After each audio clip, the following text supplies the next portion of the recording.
నంద్యాల ఉప ఎన్నిక పోలింగ్ తేదీ దగ్గర పడుతున్న కొద్దీ పొలిటికల్ హీట్ పెరిగిపోతోంది. ముఖ్యమంత్రి అక్కడే ప్రచారంలో నిన్నటి నుంచి పార్టిసిపేట్ చేస్తున్నారు. సరే, జగన్మోహన్ రెడ్డి దాదాపు 10 రోజుల నుంచి అక్కడే ప్రచార కార్యక్రమం పాల్గొంటున్నారు. ముఖ్యమంత్రి వెళ్లిన తర్వాత అటు సీఎం ప్రచారం, ఇటు జగన్ ప్రచారంతో మరింత వేడి పెరిగింది. నంద్యాల అభివృద్ధికి సంబంధించి తాను ప్రామిస్ చేస్తున్నానని, ఖచ్చితంగా చేసి తీరుతాను, గతంలో మంత్రిగా ఉండి ఎమ్మెల్యేగా ఉండి ఏం చేశాడు శిల్పామోహన్ రెడ్డి, ఇప్పుడు నా ప్రభుత్వంలో మాత్రం అతను ఏం చేయగలడు గెలిచినా అని నిన్న ముఖ్యమంత్రి అన్నారు. సరే, ఎన్నాళ్ళు 3 ఏళ్ల అబద్ధాలు చెప్పారు, మళ్ళీ కొత్తగా డబ్బుల ముట్లతో అబద్ధాలు చెప్పడానికి, మోసం చేయడానికి ముఖ్యమంత్రి వస్తున్నారు. జగన్మోహన్ రెడ్డి ప్రచారంలో వరుసగా అదే చెప్తున్నారు అనుకోండి. అభివృద్ధి ఒకవైపు అయితే ముఖ్యంగా డబ్బుల ప్రవాహం ఏర్లా పారుతోందా, మరి ఎలక్షన్ కమిషన్ ఏం చేస్తోంది, అధికార పక్షానికి సంబంధించి ఆరోపణలు వస్తున్నాయి.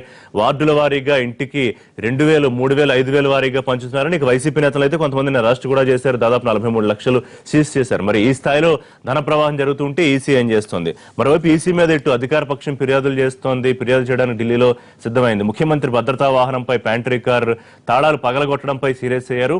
ఈసీ పక్షపాత వైఖరితో ఉందా, ప్రతిపక్షం చేస్తోన్న ఫిర్యాదులకే ఎక్కువ ప్రాధాన్యత ఇస్తోందనే ఆలోచనలో అధికార పక్షం ఉంది. ఈ అంశాల గురించి మాట్లాడదాం. ఏం జరగబోతోంది ప్రీ క్లైమాక్స్ అని, అలాగే ప్రత్యేక హోదాకు సంబంధించి దాని ద్వారా లభించే పన్ను రాయితీలను మరో 10 ఏళ్ల పాటు పొడిగిస్తూ కేంద్రం ఉత్తర్వులు జారీ చేసింది. మరి ఏపీ కూడా హోదా వచ్చి ఉంటే ఆ మేరకు మేలు జరిగేదా అనే చర్చ ప్రారంభమైంది. ఈ అంశాలు మాట్లాడదాం. మనతో పాటు ఎస్ విష్ణువర్ధన్ రెడ్డి గారు, ఆంధ్రప్రదేశ్ బీజేవైఎం అధ్యక్షులు, ఒంటేరు వేణుగోపాల్ రెడ్డి గారు, మాజీ ఎంపీ, వైఎస్ఆర్సీపీ ముఖ్య నాయకులు, మరోవైపు ఖమ్మంపాటి రామ్మోహన్ రావు గారు, మాజీ ఎంపీ, తెలుగుదేశం పార్టీ సీనియర్ నాయకులు, నంద్యాల నుంచి లైవ్ లో అందుబాటులోకి వస్తున్నారు తులసిరెడ్డి గారు, మాజీ ఎంపీ, కాంగ్రెస్ పార్టీ ఉపాధ్యక్షులు. రైట్, వేణుగోపాల్ రెడ్డి గారు, ధన ప్రవాహం గురించి మాట్లాడుకుందాం. ముందు అంటే సాధారణంగా వాస్తవం మాట్లాడుకుంటే ఎన్నిక ఎలా జరుగుతుంది అనేది అందరికీ తెలుసు, అధికార పక్షమా, ప్రతిపక్షమా, మీడియానా, ప్రజలనేది.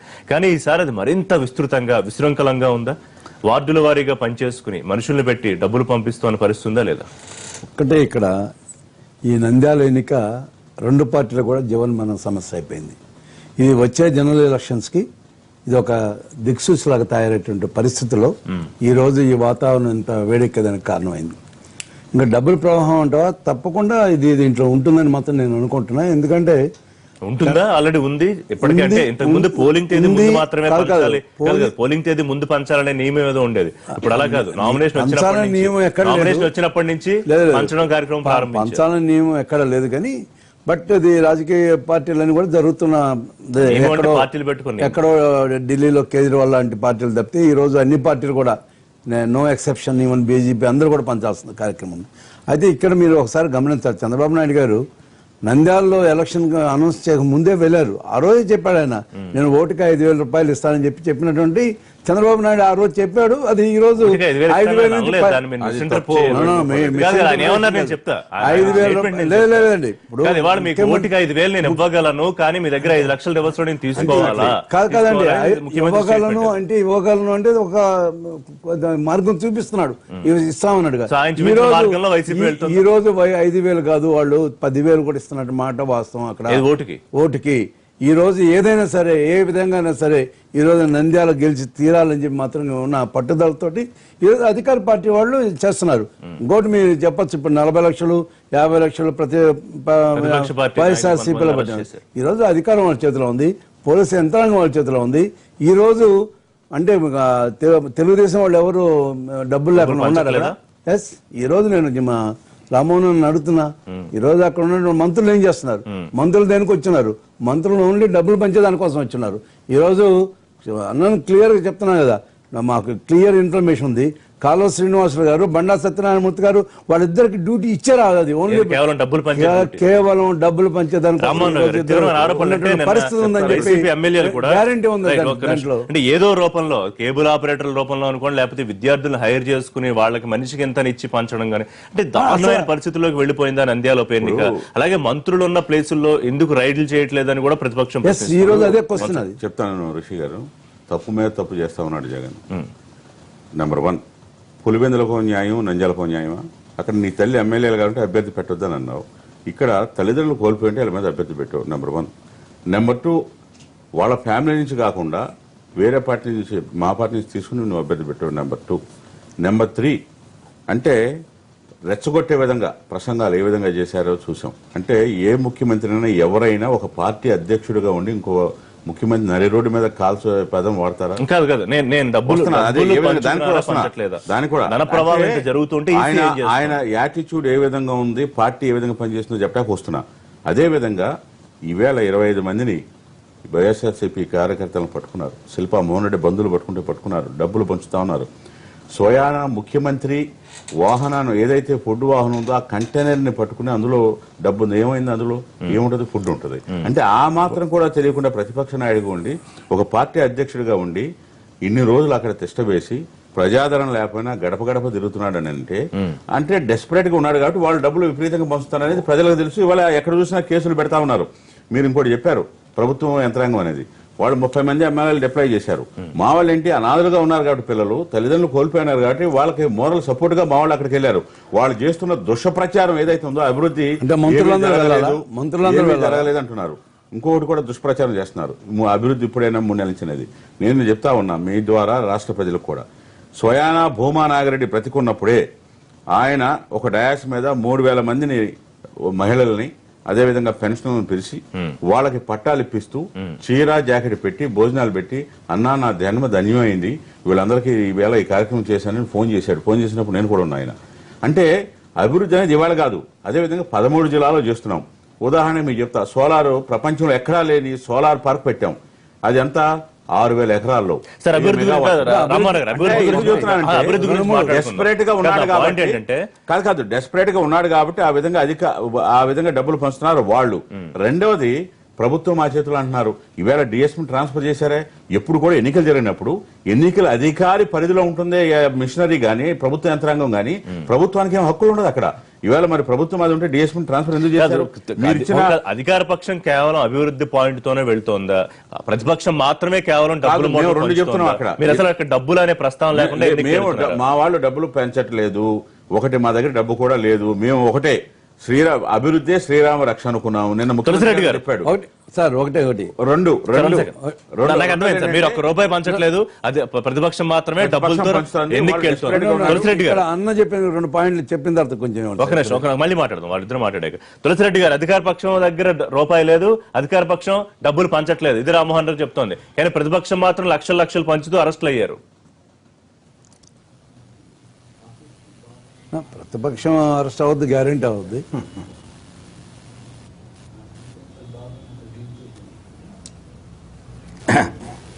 ఋషి గారు, నంద్యాల ఉప ఎన్నికల్లో డబ్బు ఏరులై పారుతుంది అనేది ఇది బహిరంగ రహస్యం. దీంట్లో ఏమి ఇంకా వేరేది ఏం లేదు. దొందే ఆ పార్టీ ఈ పార్టీ అని కాదు, 2 పార్టీలు కూడా, అటు తెలుగుదేశం పార్టీ ఇటు వైకాపా పార్టీ డబ్బులు వరదలై పారిస్తున్నాయి. నాకు తెలిసి వచ్చిన ఇన్ఫర్మేషన్ ప్రకారంగా కొన్ని చోట్ల ప్రత్యక్షంగా కూడా చూస్తున్నాం. మొదటి దశ ఇప్పటికి వంచింది మొదటి దశ, ఇంకా 2వ దశ 3వ దశ ఉందంట. మొదటి దశలో తెలుగుదేశం పార్టీ ఓటుకు 2000, వైకాపా పార్టీ ఓటుకు 1000 ఇప్పటికి మొదటి దశ పంచాయని. ఇంకా 2వ దశ 3వ దశ వాళ్ళెంత పంచుతారు దాన్ని బట్టి మళ్ళా ఇల్లు. కాబట్టి దశలుగా మొత్తం వచ్చేసి వరదలై ప్రవహిస్తా ఉంది. మరి డెఫినెట్ గా ఎలక్షన్ కమిషన్ ఇదేమి రహస్యంగా కాదు, ఏ వీధికి పోయినా పిల్లల్లో కొందరు యువకులు వచ్చేసేది, అట్లా ఒక 10 మంది కూడేది, ఇంట్లోకి పోయేది, ఇచ్చేది, వెళ్ళిపోయేది. ఇది ఓపెన్ గా జరుగుతుంది. దీంట్లో ఇంకా రహస్యం అంటే ఏం లేదు. దాంట్లో ఆ పార్టీ పట్టుగా 2 పార్టీలు విచ్చలవిడిగా డబ్బు ఖర్చు చేస్తున్నాయి. నేను చెప్పినట్టు మొదటి దశలో టీడీపీ 2000 ఇచ్చింది, వీళ్ళు 1000 ఇచ్చారు. ఇది మొదటి దశ అంట. మళ్ళా 2వ దశ 3వ దశ ఆఖరికి పోలింగ్ ఖర్చులు, పోలింగ్ ఏజెంట్ కు ఒకరికి 50,000, ₹1,00,000. మొత్తం ఎలక్షన్ ఎక్స్పెండిచర్ 25 లక్షల రూపాయల లోపల ఉండాలా. కానీ దానికి 1000 రెట్లు 25 లక్షలకు ఒక్కొక్క పార్టీ, ఆ 2 పార్టీలు 1000 రెట్లు ఖర్చు పెడుతున్నాయి. ఇంకా ఇంతకంటే ప్రజాస్వామ్యం అవకాశం ఎక్కడ? కాంగ్రెస్ పార్టీ పరిస్థితి ఏంటి? మొదటి దశ 2వ దశ ఉన్నాయి, ఒకే దశలో ఇస్తున్నారా?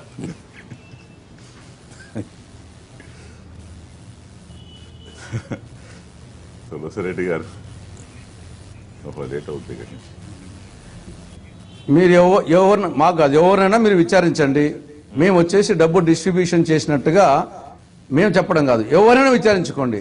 మేము ఇంతవరకు పైసా చేయలేదు, ఇంకా చెయ్యము కూడా. మేము ఓటర్స్ కు పైసా డిస్ట్రిబ్యూషన్ చేయలేదు, ఇక చెయ్యము. మా దగ్గర ఆ శక్తి కూడా లేదు. ఉన్నా కానీ వచ్చేసి మేము ఎన్నికల నిబంధనల ప్రకారమే పోతాము, 28 లక్షల లోపలనే మేము చేస్తాం తప్ప అంతకు మించి పోము. విష్ణువర్ధన్ రెడ్డి గారు, అన్ఫార్చునేట్ పరిస్థితి, ఎన్నిక గురించి డబ్బుల పంపకం గురించి ఒక బహిరంగ చర్చలో లైవ్ షోలో మనం మాట్లాడుకుంటున్నామంటే పరిస్థితి ఎంత దారుణంగా ఉందో అర్థం పడుతోంది. కానీ ఎలక్షన్ కమిషన్ వాచ్ ఏమైపోయింది? కేవలం తూతు మంత్రంగా కొన్ని అరెస్టులతో సరిపెట్టే పరిస్థితేనా? మరి కోట్ల ధన ప్రవాహం జరుగుతూ ఉండాల్సిందేనా? ఒకటి రిషి గారు ఏంటంటే, ఈ ఆర్కే నగర్ ఉప ఎన్నిక మనకు ఒక మోడల్ ఉంది. ఇప్పటివరకు ఎన్నిక జరగలేదు. చెన్నైలో జయలలిత గారి మరణం తర్వాత జరిగినటువంటి ఎన్నికకు సంబంధించినటువంటి విషయంలో ఈ దేశంలో ఎన్నికల సంఘం ఏ రకంగా యాక్ట్ చేసింది అనేటువంటిది.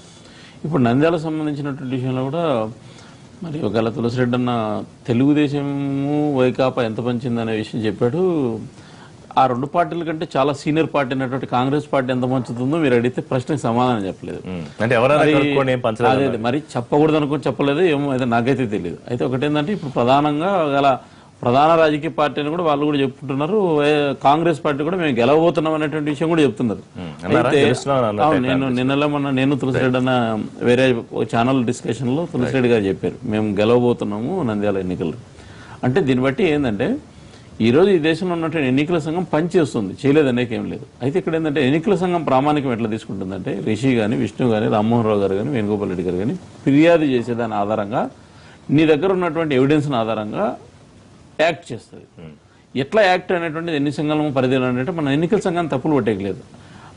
ఒక రాష్ట్ర ముఖ్యమంత్రి సంబంధించినటువంటి వాహనం మీద ఒక రాజకీయ పార్టీ ఆరోపణ చేస్తే ఈ వాహనాన్ని ఆపండి, మీడియా సమక్షంలోనే ఓపెన్ చేయండి, దీంట్లో డబ్బులు ఉన్నాయి అని చెప్పిన తర్వాత మన అందరం కూడా ఆ 10-15 నిమిషాలు అన్ని ఛానళ్లు ప్రధానంగా మనం ఏంటంటే ఏదో 100 కోట్లు వచ్చేసినాయని చెప్పి మనం కూడా ఆతృత ఎదురు చూసాం. చివరి జరిగింది ఏంటంటే దాన్ని ఓపెన్ చేశారు. ఒక పార్టీ అనుమానం వ్యక్తం చేసింది, వాళ్ళ అనుమానం ప్రకారం దాన్ని ఓపెన్ చేశారు. ఓపెన్ చేసిన తర్వాత దాంట్లో డబ్బులు లేవు, అదేదో ప్యాట్నీ కారు సంబంధించినటువంటి వస్తు సామాగ్రి అనేటువంటి తేలింది.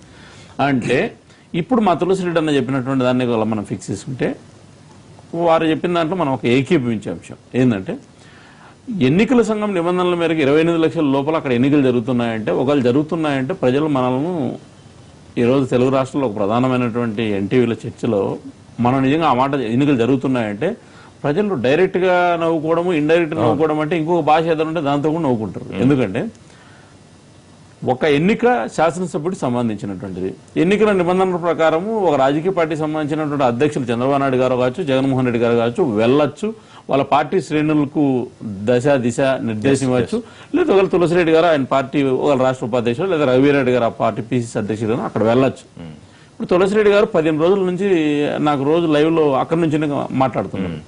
ఈ రోజు మినహాయింపిస్తే వైసీపీకి సంబంధించినటువంటి టీడీపీ సంబంధించిన మిగతా ఛానళ్ళకు సంబంధించి రోజు మాట్లాడుతున్న గెస్టులందరూ కూడా నంద్యాల నుంచి మనకు ప్రధాన ఛానల్లో కనపడుతున్నారు. ఇప్పుడు నిజంగా మనం ప్రజాస్వామ్యబద్ధంగా ఎన్నికలు జరుగుతున్నాయంటే నంద్యాలలో శిల్పామోహన్ రెడ్డి ఆ పార్టీకి సంబంధించిన కార్యకర్తలు వైఎస్ఆర్సీపీకి లేరా ఉన్నారా, తెలుగుదేశం పార్టీకి సంబంధించిన వైసీపీ కార్యకర్తలు ఉన్నారా లేదా, కాంగ్రెస్ పార్టీకి సంబంధించినటువంటి పార్టీకి కార్యకర్తలు ఉన్నారా లేదా, మీ పార్టీ కార్యకర్తలు మీరున్నారు కదా, మరి తులసిరెడ్డి గారు ఎందుకు అక్కడికి వెళ్ళారు? ప్రధానంగా పార్టీకి సంబంధించి జగన్మోహన్ రెడ్డి గారు 10 రోజులు అక్కడే ఎదుర్కొంటున్నాడు. తర్వాత ఈ తెలుగుదేశానికి సంబంధించిన మంత్రులు ఎక్కున్నారు. కాబట్టి మనం ప్రజాస్వామ్యాన్ని రాజకీయ పార్టీలు ఈ పార్టీ ఆ పార్టీలు అనేటువంటిది ఇక్కడ మినహాయింపు లేకుండా ఖచ్చితంగా డబ్బులు ఖర్చు పెడుతున్నాయి, ఖచ్చితంగా ప్రలోభాలకు గురి చేస్తున్నారు. ఒకరు ఎక్కువ కావచ్చు, ఇంకొకరు తక్కువ కావచ్చు. కానీ ఇందాక మీరు అన్నారు ఎలక్షన్ కమిషన్ మీద సాక్షాత్తు అధికార పక్షం వాళ్ళు ఢిల్లీలో సీఎం మీదే ఫిర్యాదు చేయడానికి సిద్ధమవుతోంది. సో దాన్ని ఎట్లా చూడాలంటే ప్యాంట్రికార్ సీఎం ప్యాంట్రికార్ సంబంధించి తాళాలు పగలగొట్టడం అనే అంశం మీద చాలా సీరియస్ గా ఉంది. తప్పుడు ఫిర్యాదులకి ఈసీ స్పందించిన తీరు, ఈ ప్రజాస్వామ్య భారతదేశంలో ఒక గొప్ప ఫెసిలిటీ ఉంది. ఏంటంటే నేను రిషి మీద ఒక తప్పుడు ఆరోపణ చేసేయచ్చు. ఆరోపణ చేసిన తర్వాత ప్రభుత్వం దగ్గర నిబంధనలు ఎట్లున్నాయంటే నాకు అనుమానం వచ్చింది, నేను ఆరోపణ చేశాను, నువ్వు ప్రభుత్వ అధికారి చేసిన తర్వాత ఒకవేళ అది వాస్తవం కాదనుకోండి తిరిగి నీ మీద కేసులు పెట్టేటువంటి సిస్టమ్ గానీ లేకపోతే ఆ రకమైనటువంటి వెసులుబాట్లు గానీ ఈ దేశంలో లేవు.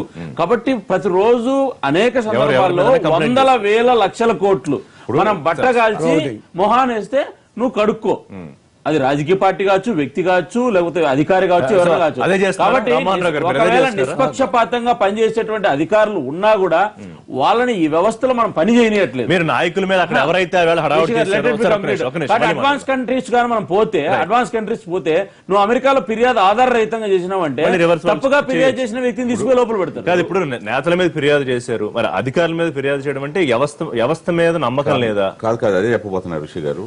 అక్కడ ఉన్న అధికారి ఏ విధంగా నిర్ణయాలు తీసుకున్నాడో దాని మీద చర్చ. ఏమిటి, ముఖ్యమంత్రి వాహనం మీద ఎవరో అనామకుడు ఫోన్ చేస్తే అది తాళాలు పగలగొట్టి సరే వెరిఫై చేశారు. అంటే వాళ్ళకేంటంటే ఇంతకుముందు సాక్షి వాహనాల్లో ఎన్నికలప్పుడు డబ్బులు తీసుకొచ్చారనేది ప్రచారం ఉండేది వాళ్ళ వాహనాల్లో. అదే అనుకుని ఉండొచ్చు. నేనేం చెబుతున్నానంటే ఆ ఒక్క ఇష్యూవే కాదు, వాళ్ళ పత్రికల్లో ఈవేళ అక్కడ ప్రధాన ప్రతిపక్షంగా వాళ్ళు ఉన్నారు.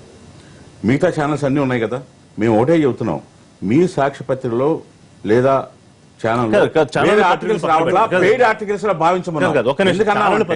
ఎందుకన్నామంటే మీ మిగతా ఛానల్స్ లో ప్రతిపక్ష నాయకులు సమానంగా చూపెడుతున్నారు. కానీ వాళ్ళ పత్రికలో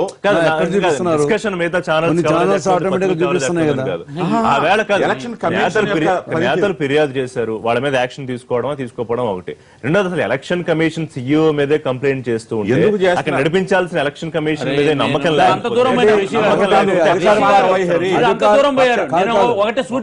లేదు.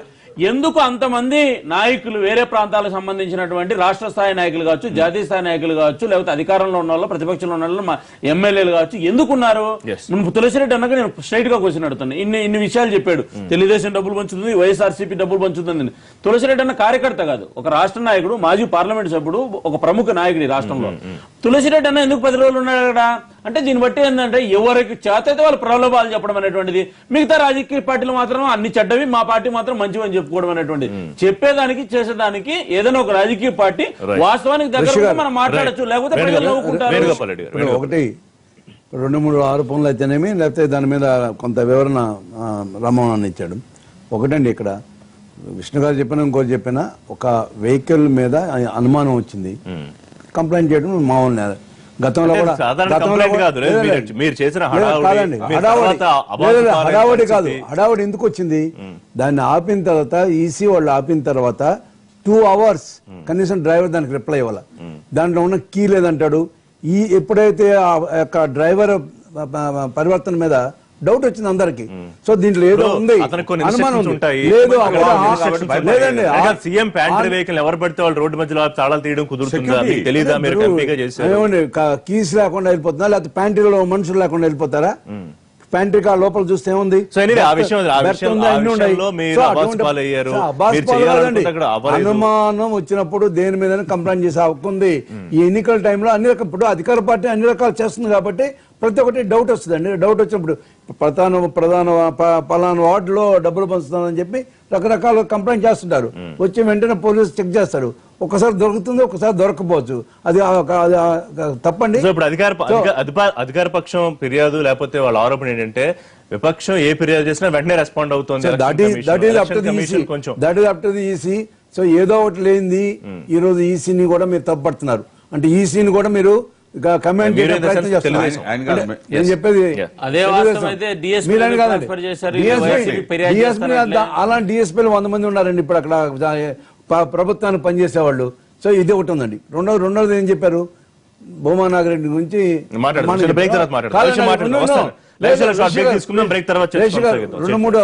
తులసిరెడ్డి గారు, గతంలో 15 మంది అభ్యర్థులు బరిలో ఉన్నారు. 3,200 ఓట్ల మెజారిటీతో భూమా నాగిరెడ్డి గెలిచారు. సరే, ముఖ్యమంత్రి ఇప్పుడు దాదాపు గెలుపు మాదే 50,000-60,000 ఓట్ల మెజారిటీలో ఎంత ఇస్తారో మీ ఇష్టం అంటున్నారు. పరిస్థితి ఎలా ఉండే అవకాశం ఉంది? మీరు ఎవరి ఓట్లకి ఎసరు పెట్టబోతోంది కాంగ్రెస్ పార్టీ?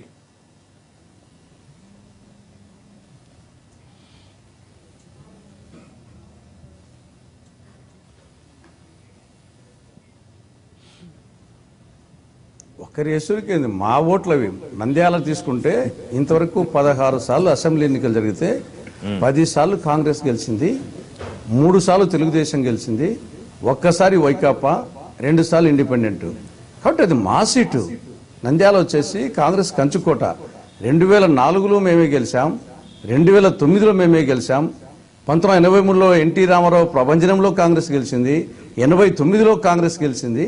కాబట్టి ఒకరికి వాళ్ళ స్వత్తా ఏమన్నా వచ్చేసి ఇప్పుడు ఒక కూడా విధంగా గెలుపు మీద చెప్పాలంటే నమ్మకంగా కాంగ్రెస్ ఉన్నారా? కంచుకోవడం కాంగ్రెస్ నంద్యాల. పార్టీకి అత్యంత కాబట్టి వ్యతిరేక ఇది పరిస్థితుల్లో మా కూడా యొక్క గెలుపు మీద నమ్మకంగా 2014లో ఉన్నారా? ఆ విభజన అనే అంశం ఒక దాని మీద కొంచెం వచ్చింది తప్పని చేసి, లేకుంటే మొదటి నుండి కూడా అటు నంద్యాల వచ్చేసి షూర్.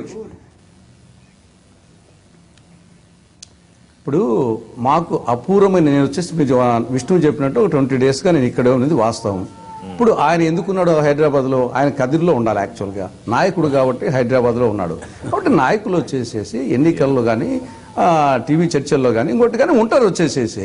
అది నాకే కాదు, విష్ణు కూడా రేపు అయినా ఎన్నికలు పెడితే విష్ణు పోడా, ఆ ఉప ఎన్నికలు లేకుంటే ఎన్నికలు జరిగితే పోడా, ఆయన ఖచ్చితంగా ఆయన కదిరికే పరిమితం అవుతాడా, అనంతపురంలో వేరే చోట్ల పోడా? కాబట్టి ఇది డెఫినెట్ గా మేము తిరుగుతా ఉంటే మేము ఊహించిన దానికంటే ఆశించిన దానికంటే అపూర్వమైన స్పందన వచ్చేసి వస్తుంది. మా కడప జిల్లాలో ఒక సామెత ఉంది, ముసిలోడైనా బసిరెడ్డి మేలని. ఇక్కడ ఎవరు చూసినా గానీ ఏమైనా కాంగ్రెస్ పార్టీనే మేలరా, ఈ అన్ని పార్టీల కంటే అందరి పార్టీ, తర్వాత వచ్చేసి అభివృద్ధిని కాంక్షించే పార్టీ, లివ్ అండ్ లెట్లు వాళ్ళు జీవిస్తూ 10 మందిని బతికనిచ్చే పార్టీ కాంగ్రెస్ పార్టీనే, మిగతా పార్టీలన్నీ స్వాహా పార్టీ అని చెప్పేసి ఒక అభిప్రాయానికి ప్రజలు వచ్చారు. కాబట్టి డెఫినెట్ గా తర్వాత ఇది మైనారిటీ సీట్ ఎక్కువగా ఇక్కడ 3 సార్లు ఈవెన్ టీడీపీ అభ్యర్థి కావచ్చు, 3 సార్లు వచ్చేసి మైనారిటీ గెలిచినటువంటి నియోజకవర్గం. కాబట్టి ఇక్కడ మైనారిటీ ఓటు చాలా ప్రభావితం చేస్తున్నాయి. మా క్యాండిడేట్ మైనారిటీ క్యాండిడేట్ ఒక అడ్వాంటేజ్ మాకు. రైట్, రామ్మోహన్ రావు గారు, అంటే తులసిరెడ్డి గారు ధీమా చూస్తుంటే టీడీపీ వైసీపీలకు కాదని కాంగ్రెస్ వైపు ప్రజలు ఉన్నారా అన్నట్టు అర్థమవుతుంది. 20 రోజుల నుంచి ఉన్న గ్రౌండ్ రిపోర్ట్ ఆయన చెప్తున్నాడు. కాదు, ముఖ్యమంత్రి 50-60 వేల మెజారిటీ నెంబర్ చెప్తున్నారు. అదేంటి, మరింత ఇన్ఫ్లుయెన్స్ చేయడానికా, లేదా మీరు నిజంగానే అంత కాన్ఫిడెంట్ గా ఉన్నారు? కాదు 30,000 మినిమం మెజార్టీ వస్తుందని ఇంతకుముందు అనుకున్నాం. బంపర్ ఎక్కువ మెజార్టీ ఎందుకంటానంటే జగన్మోహన్ రెడ్డి అక్కడ చేసిన క్యాంపెయిన్ కానీ, వాళ్ళు డబ్బులు పంపుతున్న విధానం కానీ, ఏదైతే ఇందాక మీరు ఒక మాట కూడా అన్నారు ఎలక్షన్ కమిషన్ కానీ, ఇప్పుడు ముఖ్యమంత్రిని నరి రోడ్డు మీదే హత్య చేయబడిన పదం ఏదైతే వాడాడో అది జనంలో చర్చ జరుగుతుంది. ఋషి గారు, ఇది నేనేదో ఇవాళ మీతో మాట్లాడి చేసింది కాదు. సో ఎలక్షన్ కమిషన్ సుమోటోగా దాని మీద యాక్షన్ తీసుకోవచ్చు కదా. నేనేమనంటే ఎలక్షన్స్ జరిగేటప్పుడు ఎవరు ప్రభుత్వం వేణుగోపాల్ రెడ్డి కూడా వివరణ అడగడం, జగన్మోహన్ రెడ్డి వివరణ ఇవ్వడం 2 అయ్యాయిగా. అయ్యాయి, కానీ అది వెళ్ళిపోయింది కదా పబ్లిక్ లోకి. అది ఒకటి ఇప్పుడు అంతతో అయిందా, నెక్కరిప్పుతాను లేకపోతే కావాలని అన్నాను. సో అంటే ఏంటంటే వాళ్ళు రెచ్చగొట్టే విధంగా కులాల మధ్య చిచ్చు పెట్టాలని. బట్ ఈ రోజు వేణుమాధవ్ గారు మాట్లాడింది మీరు ఓట్లు రావాలని ముఖ్యమంత్రి పక్కన పెట్టుకుని ఆయన స్థాయికి మించి జగన్మోహన్ వేణుమాధవ్ ఎవరు అసలు వ్యాఖ్యలు చేశాడని విమర్శలు కూడా వస్తున్నాయి. కరెక్టేనా? ఎక్కడ ఆయన ఎక్కడ కూడా వేణుగోపాల్ రెడ్డి గారు మాట్లాడాడు 5,000 ముందు అన్నాడు అనేది. దాన్ని ఏ విధంగా వీళ్ళు మిస్రిప్రజెంట్ చేస్తున్నారో ప్రజలకి ఏంటి ఆయన అన్నది. రిప్రజెంటేషన్ వేరు, వేణుమాధవ్ ఈ రోజు మాట్లాడింది ఇవ్వగలరు.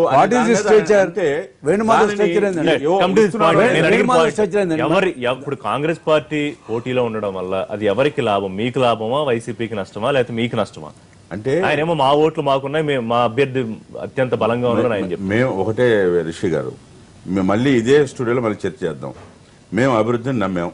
ఈ రాష్ట్రంలో చంద్రబాబు నాయుడు గారు ఆయన అయితేనే గాడిలో పెట్టగలరు. అభివృద్ధి అంటే బ్రాండ్ అంబాసిడర్ చంద్రబాబు నాయుడు గారు.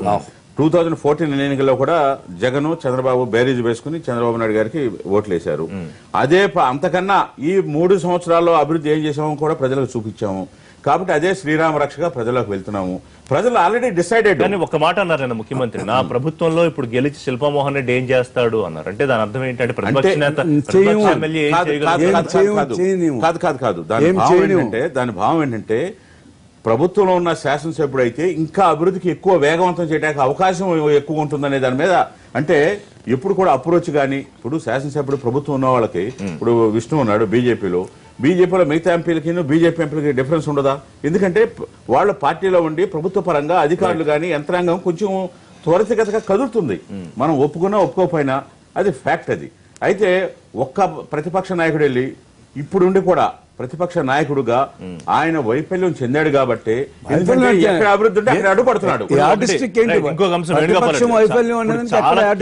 యూత్ అబ్జర్వ్ చేస్తున్నారు. దాదాపు 18 నుంచి 38 ఏళ్ల మధ్యలో 84,000 పైచిలకు ఓటర్లు ఉన్నారు. సో వాళ్ళకి మీరు చెప్పే మాటలు ఎంతవరకు రీచ్ అవుతున్నాయి? మీరు ముఖ్యమంత్రి అబద్ధాలు చెప్తున్నారని, మోసాలు చేస్తున్నాడని చెప్తూనే మీరు ఇష్టం వచ్చినట్టు మాట్లాడటం అది ఎట్లా రీచ్ అవుతుంది? అబద్ధాలు చెప్తున్నది ప్రూఫ్ తో సహా చూపిస్తున్నారు. గత ఎన్నికల్లో ఆయన చెప్పినటువంటి కార్యక్రమాలు ఏంటి?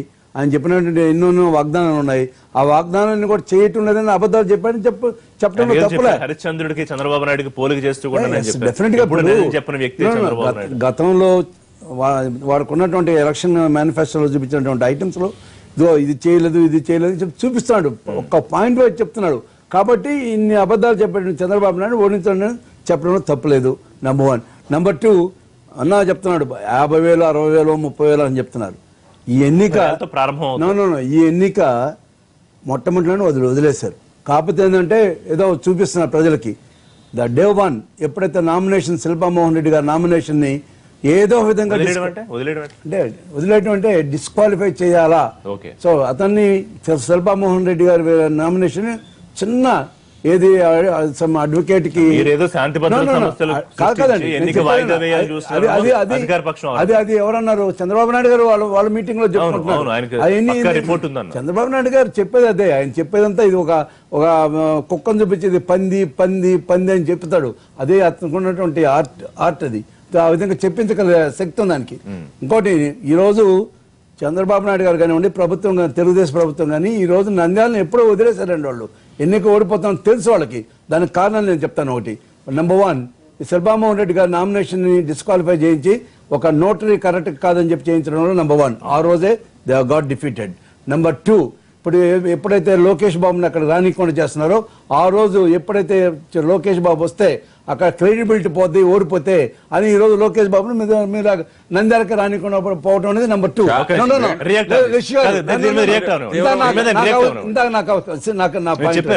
అది కాదు, ఇంకా ఉన్నాయి 2 పాయింట్లు ఉన్నాయి. ఇంకా మీరు మధ్యలో నన్ను వస్తాడు, ఆయనకి ఇవ్వండి, రియాక్ట్ చేస్తాడు, ఆయన రియాక్ట్ అవుతాడు. నెంబర్ 3, ఈ రోజు అభివృద్ధి కార్యక్రమాలు మమ్మల్ని అభివృద్ధి చేస్తున్నప్పుడు భూమానారెడ్డి గారు ఉన్నప్పుడు, అంతకుముందు అపోజిషన్ లో ఉన్నప్పుడు ఏమాత్రం మీరు అభివృద్ధి కార్యక్రమాలు చేయించారు.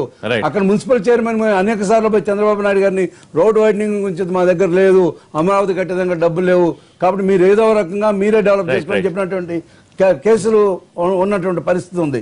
ఇప్పుడు ఇవన్నీ కూడా అభివృద్ధి కార్యక్రమాలు అనుకున్నది. ఈ రోజు నేను చెప్తున్నాను, వీళ్ళకి ఎంత భయం అంటే ఈ రోజు బీజేపీ అన్ని దిక్కలా పనిచేస్తుంది. ఈ రోజు ఇక్కడ వాళ్ళ జెండా కూడా పెట్టుకుని ఉన్నారు. ఇంతకంటే జెండా లేకుండా పనిచేస్తారు బీజేపీని అసలు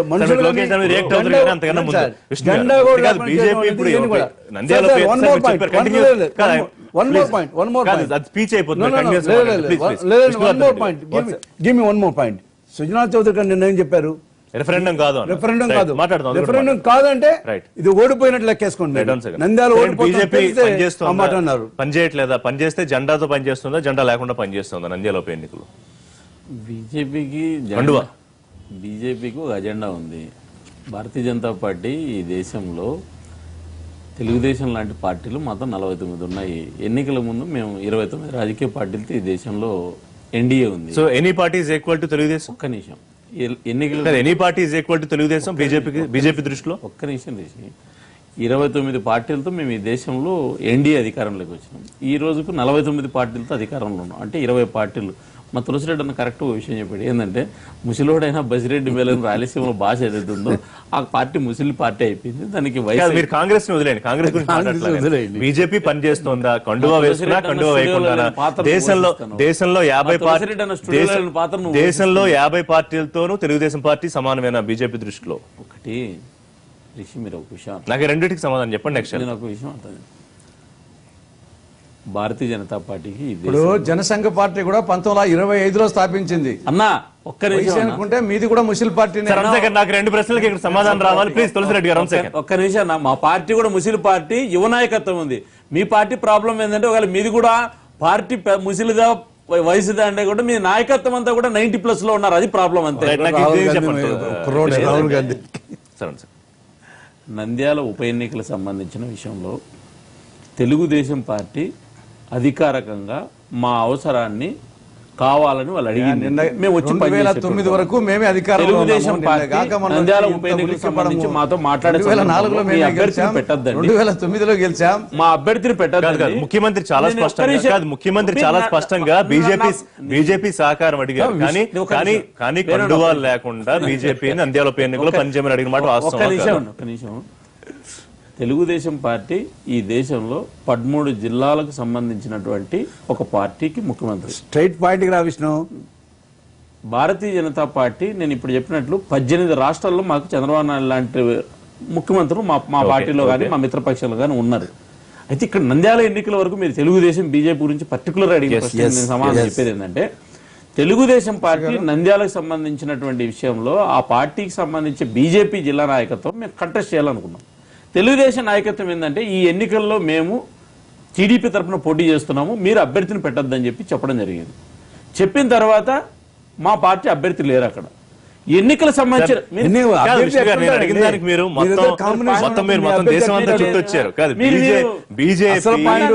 వేసుకుని ప్రచారంలో తిరుగుతుందా జరగట్లేదా అని ఇప్పుడు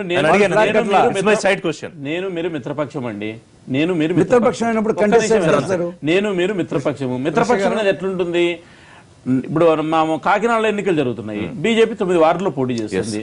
బీజేపీ వార్డులో తెలుగుదేశం వాళ్ళు పనిచేస్తుంటే తెలుగుదేశం వార్డులో బీజేపీ వాళ్ళు పనిచేస్తున్నారు. నంద్యాలకు సంబంధించినటువంటి విషయంలో తెలుగుదేశం పార్టీకి మా అవసరం లేకోకుండా గెలిచేటువంటి శక్తి ఉందని వాళ్ళు భావించారు.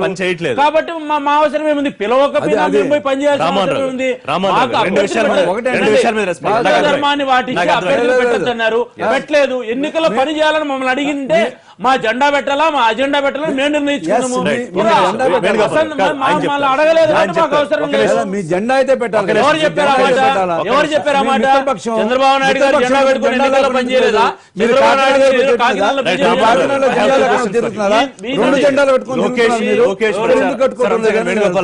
మీరు రేస్ చేసిన పాయింట్స్ కి రామ్మోహన్ రావు గారు సమాధానం చెప్తారు. లోకేష్ ప్రచారానికి కావాలని ఆయన్ని రానివ్వకుండా చేశారు కదా ఆయన చేసిన ఆరోపణ. ఎందుకంటే ఆయనకి ఏదో రెండోది బీజేపీ విషయంలో లోకేష్ గారి ట్రంప్ కార్డ్ అనేది ఎప్పుడు వాడాలి, ఎప్పుడు ఉపయోగించాలి మాకు తెలుసు.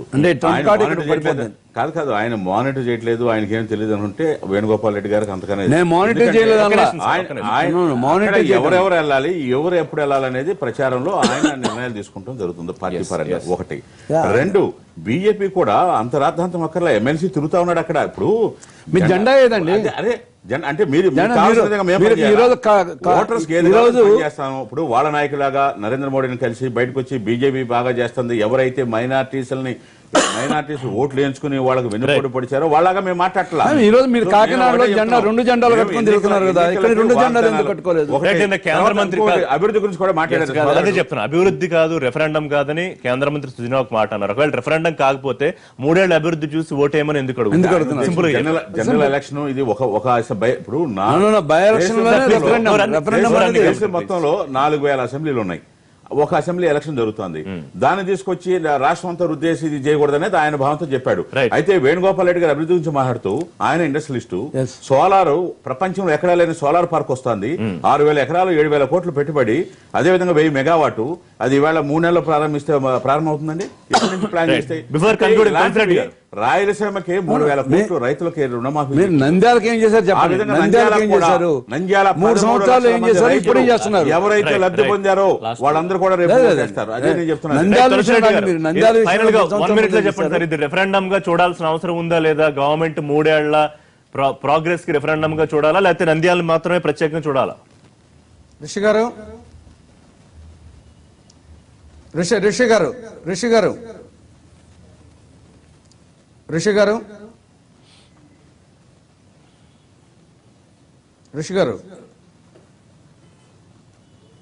హలో చెప్పండి తులసిరెడ్డి గారు. హలో తులసిరెడ్డి గారు, ఐ కెన్ హియర్ యూ. చెప్పండి. హలో రైట్, తులసిరెడ్డి గారితో నాకు చిన్న టెక్నికల్ ప్రాబ్లం. రైట్, విష్ణు గారు ప్లీజ్ కన్క్లూడ్. ఒక్కటండి, తెలుగుదేశం పార్టీ కాంగ్రెస్ పార్టీకి 6 పాజిటివ్ అంశాలు ఉన్నాయి నంద్యాల ఉప ఎన్నికలో. ఒకటి, నంద్యాల ప్రజలు ప్రశాంత నంద్యాలను కోరుకుంటున్నారు. జగన్మోహన్ రెడ్డి, చంద్రబాబు నాయుడు కాంగ్రెస్ తోనే ప్రశాంత నంద్యాల సాధ్యమని చెప్పేసి నమ్ముతున్నారు. అది మాకు మొదటి పాజిటివ్ అంశం. రెండవది, బీజేపీ చేతిలో టీడీపీ వైకాపా కీలుబొమ్మలు కాబట్టి ఇది రెండవది వచ్చేసి పోటీ బిట్వీన్ బీజేపీ అండ్ కాంగ్రెస్ భావిస్తున్నారు. బీజేపీ ప్రత్యేక హోదా విషయంలో మోసం చేసింది ఆంధ్రప్రదేశ్ కు అనే దాని మీద ప్రజలు వచ్చేసి కాంగ్రెస్ కు పాజిటివ్ గా ఉన్నారు. 3, అభివృద్ధి గురించి చెప్తే కాంగ్రెస్ హయాంలో జరిగిన అభివృద్ధి కొండంతా, తెలుగుదేశం పార్టీ హయాంలో జరిగినటువంటి గోరంతా వైకాపాకు వచ్చేసి నిల్. కాబట్టి అభివృద్ధి విషయంలో మా పార్టీ మేము పాజిటివ్గా కొత్తదేనండి. ఉన్నాం. నాలుగవది వచ్చేసి ధనవంతులకు గుణవంతులకు మధ్య పోరాటం జరుగుతుంది. ఆ రెండు పార్టీల అభ్యర్థులు ధనవంతులు, మా పార్టీ అభ్యర్థి గుణవంతుడు. ఆ రోజు కృష్ణతులాభారంలో సత్యభామలో ఆ ఉపన్యాసమే కదన్నా నంద్యాల చెప్తారు. నంద్యాలలో రోజు ఈ ఉపన్యాసమే కదా. మీకు నంద్యాలలో ఎవరు గుణవంతులు లేక పక్క ఊరు పోయి తీసుకొచ్చి అభ్యర్థులు పెట్టుకున్నారు. ప్రత్యేక హోదా వస్తేనే అన్నా రెఫరెండం ఏం చెప్పండి అన్న, రెఫరెండం అవునా కాదా? అభివృద్ధికి రెఫరెండమా కాదా? అంశాలతో మేము గెలవబోతున్నాం. ఈ ఎన్నికల తర్వాత అన్నా తులసిరెడ్డి అన్న రెఫరెండమా కాదా? మా అభ్యర్థి అవ్వగారు ఇది, మీ అభ్యర్థి వచ్చేసి మీరు సపోర్ట్ చేసే ఇంట్లో ఇల్లాలు, ఇంటిలో వీధిలో ప్రియురాలు పాత్ర పోషించే మీ అభ్యర్థులే. ఒకరు ఆళ్లగడ్డ, ఒకరు జమ్మలమడు కాన్స్టెన్సీ. మా అభ్యర్థి వచ్చేసి నంద్యాల అభ్యర్థి. అంటే మా తులసి టీడీపీ అభ్యర్థి ఏమో సరంశేఖర్. ఆయన వచ్చేసి ఆళ్లగడ్డ, వైకాపా అభ్యర్థి ఏమో ఆయన కడప జిల్లా జమ్మలమడుగు. రైట్, ఒక మా నిమిషం, ఒక అభ్యర్థి నిమిషం, వచ్చేసి లోకల్ అభ్యర్థి ఇక్కడ. కరెక్ట్, మా తులసిరెడ్డి అని చెప్పినట్టు గుణగణాలు కలిగిన వ్యక్తి వాళ్ళకి భారతదేశంలో ఎక్కడ దొరక్క వేరే దగ్గర తీసుకొచ్చి అభ్యర్థులు పెట్టుకున్నారు. అయితే ఇక్కడ ఏంటంటే తెలుగుదేశం పార్టీ, భారతీయ జనతా పార్టీని సంబంధించిన ఎన్నికల పనికి సంబంధించి వాళ్ళు మమ్మల్ని అడగలేదు ఎన్నికల పని చేయమని. అయితే ఇక్కడ ఏంటంటే చాలా మంది కొంత దాన్ని ఏదో గోరంతలు కొండంలో చేశారు. మాకు తెలుగుదేశం పార్టీ పర్మనెంట్ శత్రుపక్షం కాదు, పర్మనెంట్ మిత్రపక్షం కాదండి. ఎన్నికల సమయంలో 2014లో కలిసాం, ఈ రోజు ప్రభుత్వంలో ఉన్నాం. ఒకవేళ 2019లో వాళ్ళకి అవసరం లేదు, మాకు అవసరం లేదు అనుకుంటే మా నిర్ణయం మేము తీసుకుంటాం. తెలుగుదేశం మీద ఆధారపడి బీజేపీ తెలుగుదేశం మీద బీజేపీ ఆధారపడలేదండి. మాది జాతీయ పార్టీ, తెలుగుదేశం లాంటి పార్టీలు 49 పార్టీలు మాకు తెలుగుదేశం ఆధారపడింది. కాబట్టి మీరు పాయింట్ మీరు అర్థం చేసుకోవాలి. ఎన్నికల్లో వాళ్ళే సొంతం గెలుస్తాం అనుకున్నారు. కాబట్టి ఇంకా మా అవసరం ఏముంది? వాళ్ళు పిలవకుండా పోవాల్సిన అవసరం మాకు లేదు జాతీయ పార్టీగా. బీజేపీ మీద తెలుగుదేశం ఆధారపడిందా? బీజేపీ అవసరం తెలుగుదేశం పార్టీకి ఉందా? ఇప్పుడు ఒకళ్ళ మీద ఒకళ్ళు ఆధారపడే కన్నా కూడా ఎన్నికల ముందు జాతీయ నాయకత్వం, మా జాతీయ నాయకుడు మాట్లాడుకుని పొత్తుల ప్రకారం వెళ్ళి ప్రజలకు వాగ్దానాలు చేశాం. వాగ్దానాలు నెరవేరుస్తూ ముందుకు వెళ్తాం. నెరవేర్చలేదు కదా. ఈవేళ ఎన్డీఏలో భాగస్వాములు కొన్నాం. ఇక్కడ రాష్ట్రంలో 2 మంత్రులు ఉన్నారు. కానీ నంద్యాలకు మాత్రం కాదు. నంద్యాల ఎన్నికల తర్వాత వైఎస్ఆర్సీపీ కీలకత. మీరు ఇంకొక విషయం Congress party already special status మీద ఎన్నికలకు పోయింది. విశాఖపట్నంలో జరిగిన ఎమ్మెల్సీ ఎన్నికల్లో బీజేపీ గెలిచింది. కాంగ్రెస్ పార్టీ పరిస్థితి ఏంటంటే ఇంకా స్పెషల్ స్టేటస్ మాట్లాడితే వాళ్ళకి వేసే ఓట్లు కూడా వేయకుండా పోతారు ప్రజలు. తులసిరెడ్డి గారు పార్టిసిపేట్ చేసినందుకు. తిరిగి రేపటి లైవ్ షోలో మళ్ళీ కలుద్దాం. Keep watching.